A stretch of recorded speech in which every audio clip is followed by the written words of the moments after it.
and was fascinated by geothermal areas.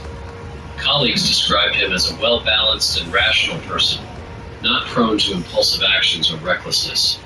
Robert planned each trip carefully, always informing his family and writing down his route. He was drawn to Yellowstone, particularly the Norris area, renowned for its steam vents, unstable geysers, and sulfur pits.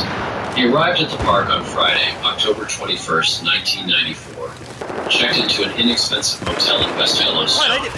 He called his sister to say he was planning a short walk around Norris Geyser Basin. He did not intend to venture into the wilderness and promised to return by evening. That evening, he did not make contact. The next day, motel staff noticed that Robert had not returned. His car, a green Ford Bronco, remained in the parking lot at the north entrance to Norris. There was no alarm. The police were not officially notified of his disappearance until a day later when his sister was unable to reach him and contacted park officials.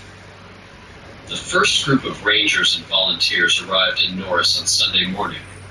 Robert had not registered for any challenging trails and had left no notes or directions as to where he was going.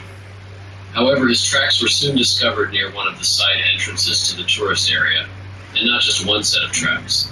In a damp area of soil near a steam field, the patrol team found a chain of clear footprints. They were left by a pair of heavy boots that matched the size and shape of the shoes Robert was wearing, according to his relatives. The footprints were fresh and easily traceable on the damp volcanic soil. They led in a straight line in one direction, southeast, toward a large boiling spring called Whispering Pool, known for its unstable temperature and high risk of ground collapse. But what was most disturbing was the nature of the footprints. They did not deviate an inch. There was an even distance between each step. No stops, no traces of turning the head, no signs of hesitation or stumbling, as if the person was moving under someone's control or in a trance. La Marca Prosecco is made for special occasions. You mean like this one? Or this one.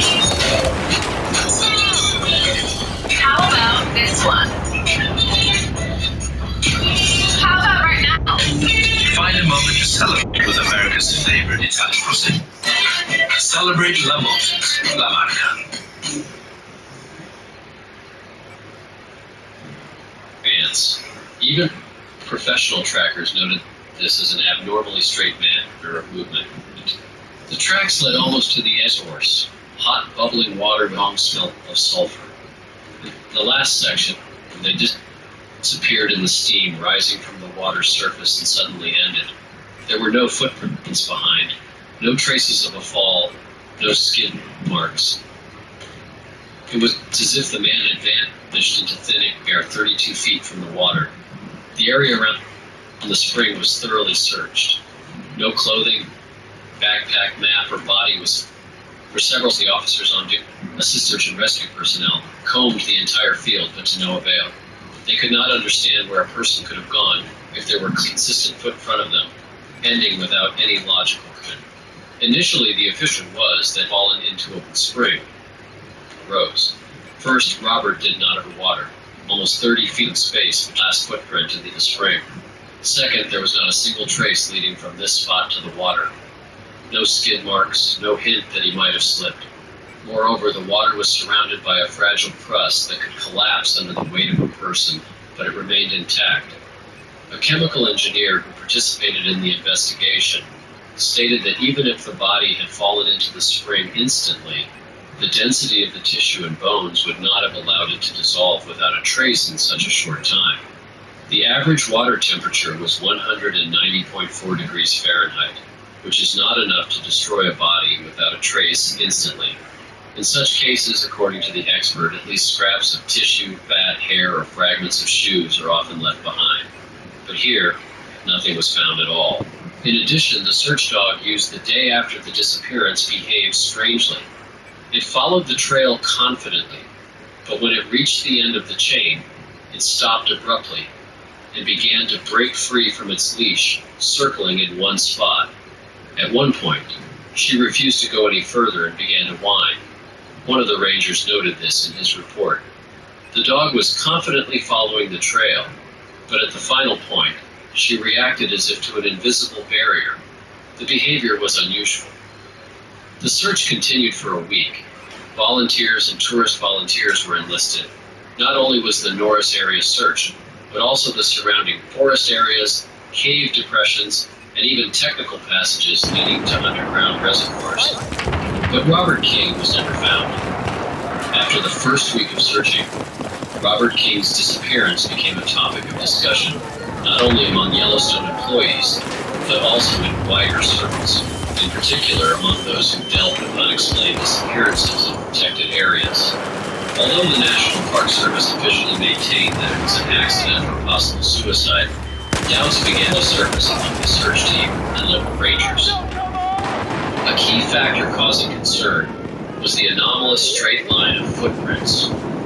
One of the senior trackers, who had worked in the park for over 20 years, said in an interview with a local newspaper, "I've seen dozens of cases where tourists have gotten lost, fallen, been injured, or died, but I've never seen anyone walk in a straight line, as if following a ruler, to a place where they clearly shouldn't be, and then disappear without a trace. This doesn't appear to be an accident or confusion, it's something else." Additionally, on the fourth day of the search, rescuers discovered another significant detail. About 320 feet from the last trace, already in a wooded area beyond the geothermal field, they found a patch of ground with grass burned in a circle about 5 feet in diameter. The center was arid, with no vegetation, and the soil was charred black, but there were no signs of fire. Analysis showed that the soil temperature at this location was above normal, despite the region's cool weather and minimal sunlight at the time. This location had no logical connection to Robert's route, and according to geologists, there were no known geothermal fissures in the area. Some park employees later admitted that they had asked that this area not be mentioned in reports, so as not to provoke rumors. The official version of Robert King's disappearance was that he may have fallen into a boiling spring, but this assumption quickly became questionable. The tracks found at the site ran in a straight line and ended about 30 feet from the edge, with no signs of a fall or struggle. There was no damage to the surface, no signs of tripping or even soil displacement. The theory that he had left deliberately was also not confirmed. All his belongings, including his documents, were left in the car, and the cameras at the entrance and exit did not record his presence. The idea of a possible geothermal collapse proved unlikely. The ground was intact, and seismic sensors did not register any changes. In the end, some of the searchers began to lean toward the conclusion that this was a case of disappearance that could not be explained by conventional means, a rare but not unheard of occurrence in places like Yellowstone. What? It's minus 196 pocket sensor T so legendary?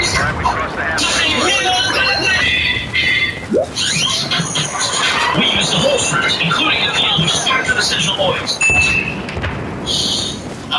Ultimate taste, full fruit flavor.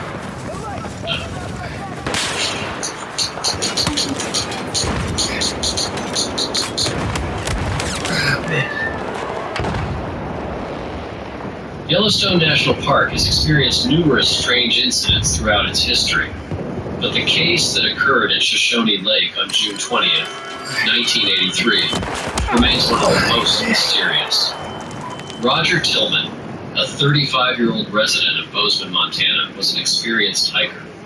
He had been to high mountain areas many times and knew the terrain well. According to his diary that year, he decided to spend a week hiking along the northwestern shore of Shoshone Lake.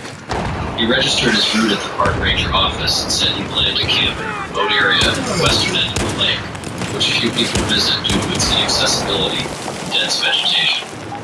On the morning of June 20th, he was spotted by other hikers, a couple walking along one of the trails that crossed the northern slope. They reported that Roger was carrying a backpack and waved to them before turning toward the forest leading to the water. This was the last confirmed visual sighting. The next day, June 21st, another tourist, Edward Howell, reported to rangers that he had found a burned-out tent near the shoreline. According to him, the tent looked as if it had been scorched on the outside, but there were no apparent signs of fire inside. He found no people, no traces of habitation, and no smell of smoke nearby. Only a strange circular area around the tent appeared to have been affected by some shockwave, with the soil and grass looking as if they had been disturbed. Edward noted that there was no ash, no coals, not even soot, only black fibers from the outer fabric, and an unnatural and quiet atmosphere around it. The Rangers arrived at the scene a few hours later. Inside the tent was a neatly rolled sleeping bag, a notebook with notes, a topographical map, a compass, and a flashlight.